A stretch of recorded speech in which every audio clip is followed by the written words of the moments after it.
Hello दोस्तों, स्वागत है आपका हमारे YouTube channel DSR study point में। तो बच्चों आज बात करने वाले हैं क्लास 11th का ज्योग्राफी का जो चैप्टर नंबर 4 है, जिसका नाम है महासागरों और महाद्वीपों का वितरण। ये बच्चों इस वीडियो का सेकंड पार्ट होने वाला है। फर्स्ट पार्ट मैंने अपलोड कर दिया है, तो जाके आप चैनल पर जाकर देख सकते हैं। चलिए ये वीडियो को शुरू करते हैं। तो बच्चों से हम बात करने वाले पहला टॉपिक है, आखिर मध्य महासागरीय कटक होता क्या है। तो बच्चों होता क्या है कि जो हमारे महासागर होते हैं, जैसे अटलांटिक महासागर, तो महासागर में क्या होता है कि जब दो महासागर के मध्य में क्या होता है, पर्वतों की जब श्रृंखलाएं विकसित हो जाती हैं, ठीक है ना। और ये पर्वत श्रृंखलाएं क्या होती हैं बच्चों, पानी के यानी समुद्र के नीचे ही क्या होती हैं, डूबी हुई होती हैं। तो इसे ही कहते हैं मध्य महासागरीय कटक। आपको चित्र में दिख भी रहा होगा कि जब क्या होता है, महासागरीय कटक अटलांटिक महासागर के मध्य में उत्तर से दक्षिण तक आसपास में जुड़े हुए पर्वतों की श्रृंखला है जो महासागरीय जल में डूबी हुई होती है। अब बात करेंगे बच्चों प्लेट विवर्तन के सिद्धांत। अब आखिर प्लेट विवर्तन के सिद्धांत है क्या। तो बच्चों इसमें बताया जाए से हुआ क्या था, 20वीं शताब्दी में आरंभिक चरण में जो महाद्वीपीय विस्थापन सिद्धांत को समझने के लिए बहुत सारी चुनौतियां आ रही थी। विद्वान ये समझ ही नहीं पा रहे थे कि सियाल के जो बने महाद्वीप है, सियाल बच्चों एक प्रकार का पत्थर होता है, तो सियाल के बने महाद्वीप सीमा पर कैसे तैर सकते हैं, आखिर ये कैसे पॉसिबल है। आपको चित्र में दिख रहा होगा ये सियाल एक पत्थर होता है। तो फिर जब तो उस समय क्या हो, विद्वानों का यह विचार था कि आखिर महासागरीय भूप्रपट्टी बैसाल्टिक स्तर का ही विस्तार है। एक और व्यक्ति थे जिसका नाम था आर्थर होम्स। उन्होंने क्या किया, 1928 में ये बताया कि हमारी पृथ्वी का आंतरिक भाग में क्या होता है, तापमान में अंतर के कारण कुछ हवाएं चलती हैं और इन हवाओं को कहते हैं संवहनीय धाराएं। यानी इन ये धाराएं होती है, आपको चित्र में भी दिख रहा होगा, ठीक है। तो ये धाराएं क्या होती हैं, जब मैग्मा जब गर्म होता है ना अंदर से, तो इस प्रकार की हवाएं चलती हैं पृथ्वी के आंतरिक भाग से, तो प्लेटों को गति प्रदान करती है ये।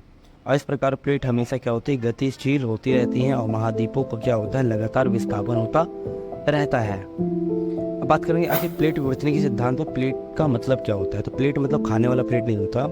महाद्वीपों और महासागर के जो स्थल भाग है, जो मिलकर क्या बनाता है, ठोस बनता है। और यही क्या होता है, अनिश्चित आकार के जो विशाल भूखंड होते हैं, इन्हीं को ही हम क्या कहते हैं, प्लेट कहा जाता है। ये बहुत विस्तृत होते हैं। अगर बात की जाए प्लेट विवर्तन के सिद्धांत के अनुसार 7 मुख्य प्लेटें होती हैं बच्चों। इन्हें महाद्वीप भी आप कह सकते हो तो गलत नहीं होगा। जैसे कि अटलांटिक प्लेट, उत्तरी अमेरिकी प्लेट, दक्षिण अमेरिकी प्लेट, प्रशांत महासागरीय प्लेट, इंडो ऑस्ट्रेलियन प्लेट, छठा है बच्चों अफ्रीका प्लेट, यूरेशियन प्लेट। तो ये बच्चों 7 के हैं मुख्य प्लेटें हैं, ठीक है। इसके साथ साथ कुछ छोटी प्लेटें भी आती हैं, जैसे बच्चों Cocos plate, Nazca plate, Arabian plate, Philippine plate, Caroline plate, Fiji plate. बच्चों आगे मैं जो मैप आपको कराऊंगा तो उसमें मैं आपको बता दूंगा ये सारे प्लेटों का स्थान कहाँ है।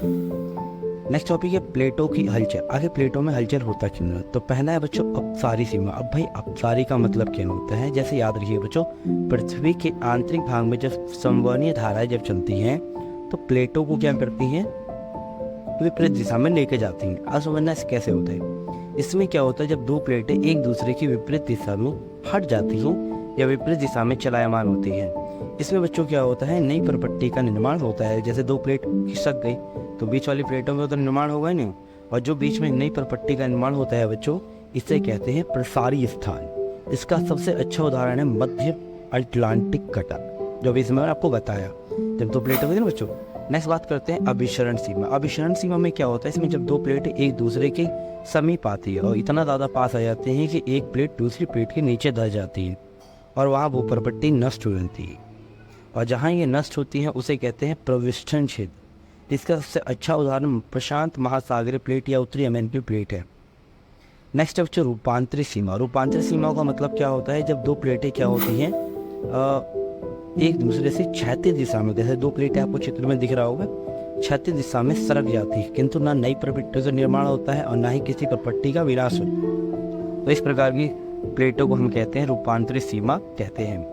तो ये था इस वीडियो का बच्चों सेकंड पार्ट। थर्ड पार्ट बहुत जल्दी आने वाला है। अगर वीडियो आप अच्छी लगी हो, इन्फॉर्मेटिव लग रही हो, तो बच्चों वीडियो को please like share and subscribe जरूर करें, ठीक है बच्चों। मैं जल्द ही आपके लिए नेक्स्ट वीडियो लेके आऊँगा। धन्यवाद।